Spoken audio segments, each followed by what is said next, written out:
Agora vamos dar continuidade aos nossos estudos sobre a água. Então, a vida como a gente conhece, ela depende fundamentalmente da água. Então, até quando a gente vê nos noticiários, sempre que os cientistas estão procurando vida em outros planetas, a principal característica que eles procuram de início é justamente evidências, se existe água ou se já existiu água naquele planeta. Nós temos duas classes de moléculas, dependendo da maneira como elas interagem com a água. Nós temos as moléculas hidrofílicas, que são aquelas moléculas que têm afinidade, que têm amizade pela água. E também tem aquelas moléculas que são chamadas hidrofóbicas, é aquelas moléculas que têm fobia da água. No caso, elas não se solubilizam na água e se repelem na água, são as chamadas moléculas apolares ou hidrofóbicas.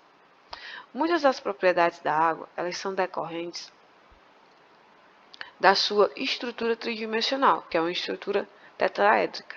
Essa estrutura ela é formada devido à diferença de eletronegatividade do átomo de oxigênio em relação aos átomos de hidrogênio.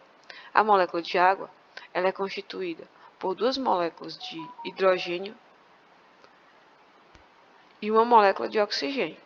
Como a eletronegatividade da molécula de oxigênio ela é muito maior, ela atrai mais os elétrons. Isso faz com que se forme uma estrutura tetraédrica.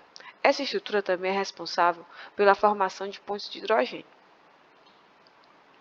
Algumas propriedades da água são a coesão, que é definida como a capacidade que as moléculas de água têm de resistir e de se separar umas das outras quando elas são colocadas sob tensão. Então, por isso a água consegue atingir a capacidade de ser transportada, por exemplo, em canos bem finos por uma certa altura. A tensão superficial, que é quando as moléculas de água na camada superficial, elas se unem através de pontes de hidrogênio em relação a outras abaixo dela.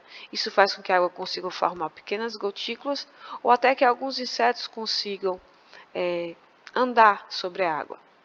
A água também é considerada um solvente universal, devido a essa capacidade de formar pontos de hidrogênio com moléculas polares, aquelas moléculas hidrofílicas, ela consegue solubilizar uma grande quantidade de substâncias.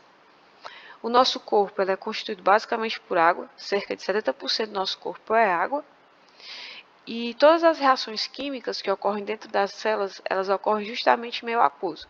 Por isso que a gente pode dizer que toda a vida, como a gente conhece, depende da água. A gente conhece a água em três estados: o sólido, o líquido e o gasoso. No estado sólido, aquelas moléculas de água, elas vão estar unidas entre si, formando muitas pontes de hidrogênio. Isso faz com que a estrutura seja mais estável, formando um estado mais sólido.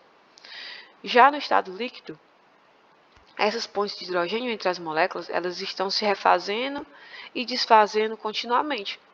Já no estado gasoso, as pontes de hidrogênio entre as moléculas de água não são formadas e as moléculas interagem de maneira desordenada.